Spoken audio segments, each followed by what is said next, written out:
Good morning students. आज हम लोग पढ़ेंगे class 9th chapter number 2 English prose Marco polo.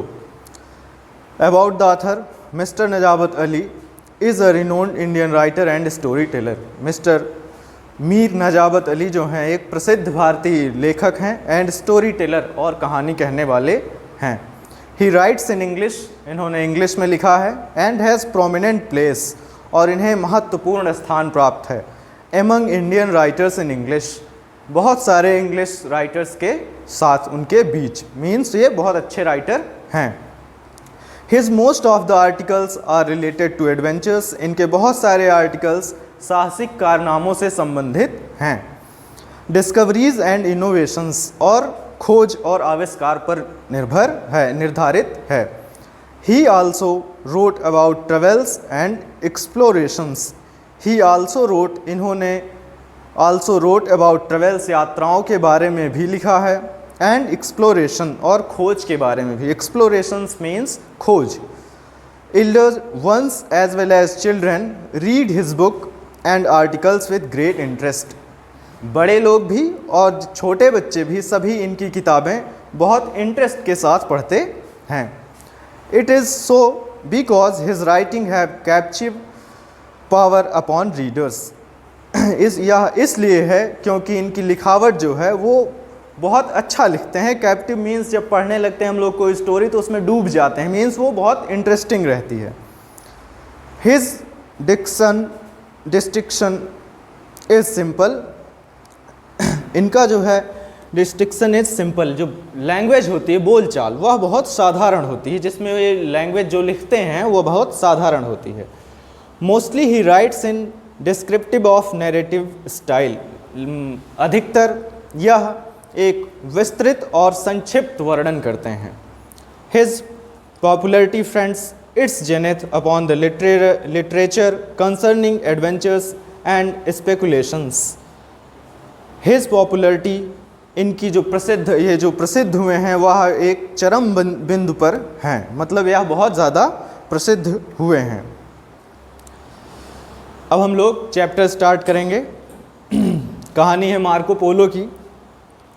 It is difficult to imagine how hard and dangerous it was to travel from one country to another 600 or 700 years ago. It is difficult to imagine, यह कल्पना करना बहुत कठिन है कि how hard and dangerous, कि कितना कठिन और ख़तरनाक होगा। इट वॉज टू ट्रेवल, यात्रा करना, from one country to another, एक देश से दूसरे देश, 600 or 700 ईयर्स एगो, 600 या 700 साल पहले। यह कल्पना करना बहुत कठिन और ख़तरनाक है कि उस समय आज से लगभग 600 या 700 साल पहले यात्रा करना एक देश से दूसरे देश कितना कठिन था।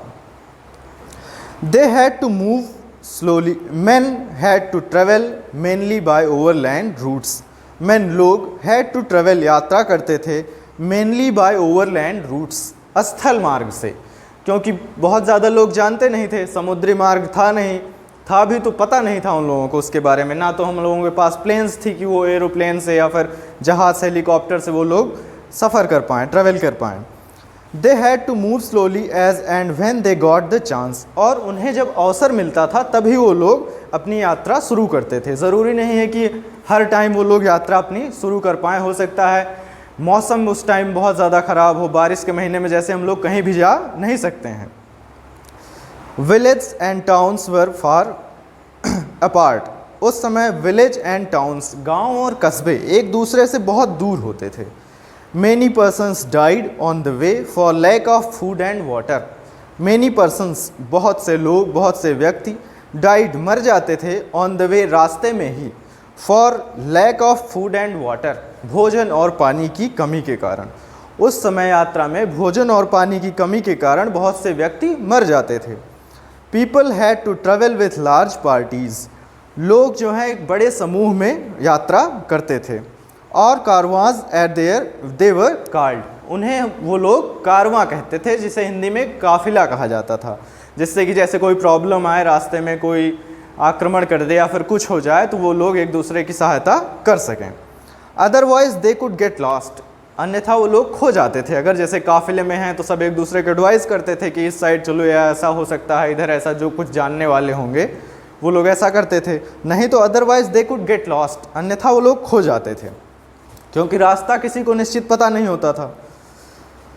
Band of robbers knew these route to, और डाकुओं का दल जो था वह भी इस रास्ते को जानता था।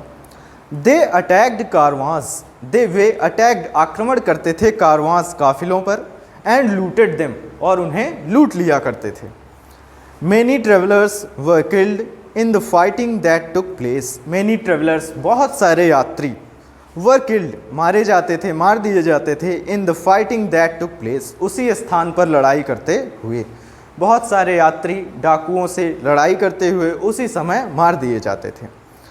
अदर्स डाइड ऑफ हंगर, कुछ भूख से मर जाते थे, एंड थ्रस्ट, और प्यास से, कुछ भूख और प्यास से मर जाते थे। When everything they had was stolen and taken away, जब उनके पास जो चीज़ें होती थी वो डाकुओं के द्वारा छीन ली जाती थी, वो सब लोग भूख और प्यास से मर जाते थे। Travelling was so dangerous in those days that hardly anyone who went on a long journey was sure of getting back home alive. Traveling was so dangerous in those days. उन दिनों में ट्रैवलिंग, यात्रा करना बहुत खतरनाक था। Anyone who went on a great long journey, जो भी एक बड़ी लंबी यात्रा पर जाता था, was sure of getting back home alive. उसे वह यह नहीं निश्चित होता था, उसे यह नहीं भरोसा होता था कि वह दोबारा जीवित अपने घर वापस आएगा या नहीं। Only persons of great courage could dare undertake long journeys which led them into strange lands and sometimes took years to complete. Only persons of great courage, केवल वही व्यक्ति जिनके पास great courage, बहुत साहसी होते थे, could dare undertake long journeys, लंबी यात्रा करने का साहस कर पाते थे, which led them, या फिर उनका नेतृत्व करते थे जो लोग, इनटू स्ट्रेंज लैंड्स, क्योंकि वो विचित्र मतलब अनजान रास्ता होता था, और जो उसको लेड कर रहे हैं, नेतृत्व जो उसको कर रहे हैं, उनके साथ जिन लोगों को जाना है वो लोग बड़ी मुश्किल से साहस कर पाते थे कि क्या पता वहाँ क्या हो रास्ते में, अनजान रास्ता है, कुछ भी हो सकता है। And sometimes took years to complete, और कई बार तो बहुत साल लग जाते थे, कई साल लग जाते थे एक यात्रा कंप्लीट करने में। In the 13th century Europe valued it's trade with the east highly. In the 13th century, 13वीं शताब्दी में, Europe valued it's trade with the east highly, Europe जो है ईस्ट के कंट्रीज़ को व्यापार करने में बहुत महत्व देता था। India and China were believed to be rich beyond dreams, उसे यह लगता था कि इंडिया एंड चाइना, भारत और चीन जो है, were believed to be rich beyond dreams. Beyond dreams मतलब होता है सपनों से परे, जितना हम लोग सोच सकते हैं उससे भी ज़्यादा। उसे लगता था कि इंडिया और चाइना बहुत ज़्यादा धनवान है, उनके पास बहुत पैसे हैं। Spices from the islands of South East Asia could be sold in Europe at a great profit. Spices, मसाले, from the island of South East Asia, दक्षिण पूर्वी एशिया से आइसलैंड के जो मसाले थे, कुड बी सोल्ड, बेचे जाते थे, इन यूरोप, यूरोप में, एट अ ग्रेट प्रॉफिट, बहुत अधिक लाभ पर। अब स्टोरी शुरू होती है मार्को पोलो की, इनके बारे में बताया जाएगा आप लोगों को। Marco Polo was a young man who lived in Venice. Marco Polo एक यंग युवा लड़का है, who lived in Venice, Venice वेनिस में रहता है। He belong to a family of rich merchants and the city of Venice was the greatest centre in Europe of trade with the East. He belonged to a family of rich merchants, वह संबंधित है, या मतलब वह belong करता है family of rich merchants, एक धनी व्यापारियों के परिवार से। वह एक धनी व्यापारियों के परिवार से संबंधित है, बिलोंग करता है। And the city of Venice was the greatest centre in Europe, और जहाँ का वह है वेनिस का, वह यूरोप का एक बड़ा केंद्र है। Of centre with the east, east के कंट्रीज़ जो हैं, पूर्वी देश जो हैं, कई कंट्रीज़ जो हैं, वहाँ से व्यापार करने के लिए ये वेनिस जो है उसका सेंटर है, व्यापार करने का केंद्र है वेनिस, जहाँ का मार्को पोलो है। इन 1271, 17 years old Marco Polo started on a journey to China, then known as Cathay, with Niccolo Polo, his father, and Maffeo Polo, his uncle. 1271 में 17 years old Marco Polo started on a journey to China. China के लिए Marco Polo अपनी यात्रा एक शुरू करते हैं जब वह 17 साल के हैं, 1271 में। देन नोन एज कैथे, जिसे कैथे के नाम से जाना जाता है, with Niccolo Polo his father, अपने पिता निकोलो पोलो के साथ, and Maffeo Polo his uncle, और अपने चाचा मैफियो पोलो के साथ। They travelled from Venice to Asia Minor, they cross the Black Sea into the Crimea. They travelled from Venice to Asia Minor, वो Asia Minor एक place है, Venice से Asia minor की यात्रा करते हैं। देन क्रॉस द ब्लैक सी, और कर रहे हैं वो लोग, मतलब ट्रेवल पे निकल चुके हैं। Then cross the Black Sea into the Crimea, वो क्रीमिया से, ब्लैक सी मीन्स काला सागर पार करते हुए क्रीमिया में पहुंचते हैं। From there they made their journey across the deserts of Persia and Afghanistan to the highland of Pamirs. वहाँ से वो लोग यात्रा करते हुए डेजर्ट्स ऑफ पर्सिया, पर्सिया का जो रेगिस्तान है, and Afghanistan to the highland of Pamir. Pamir जो है पठार है, पठारी एरिया है, वो पामीर का पठार और पर्सिया का रेगिस्तान, ये सब पार करते हुए अपनी यात्रा में आगे चलते हैं, वो लोग आगे जा रहे हैं। Then they cross the great Gobi desert, और तब वो लोग गोबी रेगिस्तान पार करते हैं, सबसे काफ़ी बड़ा रेगिस्तान है great Gobi desert. And reached Peking, और वो लोग पेकिंग पहुंचते हैं। द जर्नी टुक 4 ईयर्स, यात्रा में 4 साल लग जाते हैं। To us this seems a very long time for a journey, to us हमारे लिए, this seems a very long time, यह बहुत समय लगता है, बहुत ज़्यादा समय हम लोगों को लगता है, फॉर अ जर्नी, एक यात्रा के लिए। But in those days people probably thought themselves lucky that they were able to get anywhere at all, लेकिन उन दिनों में लोग प्रोबेबली थॉट देमसेल्व लकी, सामान्यतः स्वयं को बहुत लकी समझते थे, भाग्यशाली समझते थे, कि that they were able to get anywhere at all, कि उन्होंने ऐसी यात्रा की, बड़े बहुत दूर तक जा सके वो लोग, इसके लिए खुद को बहुत सौभाग्यशाली समझते थे। There were many cases of travelers killed on the way, on captured and sold as slaves. There were many cases of travelers.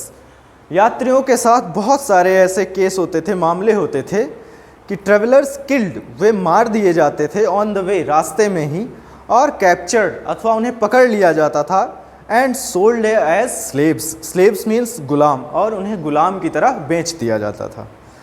The Polos went to the court of Kublai Khan. Slaves means गुलाम होता है, जैसे कि मैंने आप लोगों को बताया, और उस टाइम में गुलाम भी हुआ करते थे, लोग दूसरों को पकड़ लेते थे, कैप्चर कर लिया जाता था उन लोगों को, और गुलाम बनाकर बेच दिया जाता था। तो यही करते थे जो बैंड ऑफ रोबर्स थे, डाकुओं का जब दल था, वो लोग क्या करते थे, लोगों को पकड़ते थे और उन्हें बेच दिया करते थे।